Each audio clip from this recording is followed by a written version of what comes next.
if you don't really love your job that much, then don't work all the time. Right? Like, take a break. You have to let it go.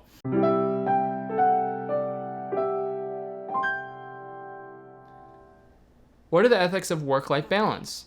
So this is an interesting question, because you have, on one hand, people who are voluntarily going to work in the United States, right? You're an at-will employee, most people. Like, you could quit if you wanted to quit. However, there is a bit of coercion or desperation happening here, because you can't really quit, right? Because you might have healthcare you rely on. You need next month's rent payment. Like, a lot of times, even though on paper people are legally able to quit, legally it's an equal, like, I want to work for you, okay, I pay you money, you work for me. And a lot of times it's actually unequal, because the employee isn't in a position to change jobs, to speak out, to ruffle the feathers. They just have to do whatever their employee says, because they are in a tough spot. They don't have the financial flexibility that maybe the CEO does to, hey, if I get fired, I'll land somewhere else. No big deal. I have 6 months to, practice meditation or whatever. So I really do think that you have to look at the status of the employee and where they are in life, and what pressures are they being put under by the employer, not just on paper, but does the employee have the ability to actually quit their job and be unemployed, or is that really not an option for them? So with all that said, if the employee really does just want the extra money and wants to work a lot because, hey, I work a lot, but I really like my work. I find my work fun.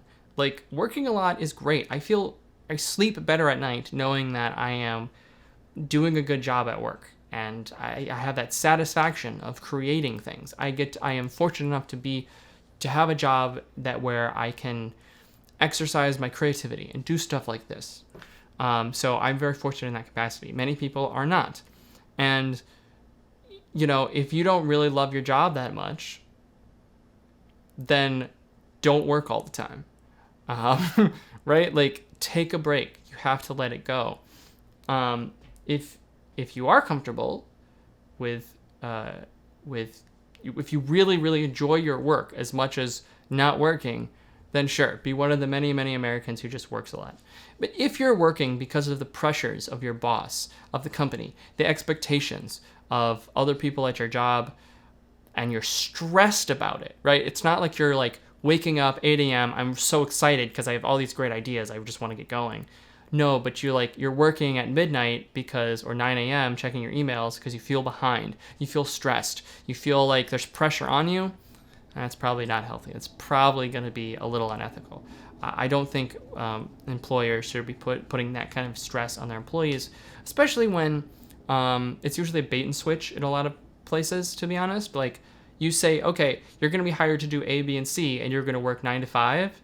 And then it's like, okay, you work 9 to 5, but like, we're going to be really disappointed if you don't check your emails at 10 at night and you're not constantly on call, and et cetera, et cetera, et cetera. Like, they're not paying you for that. That's not in your job description.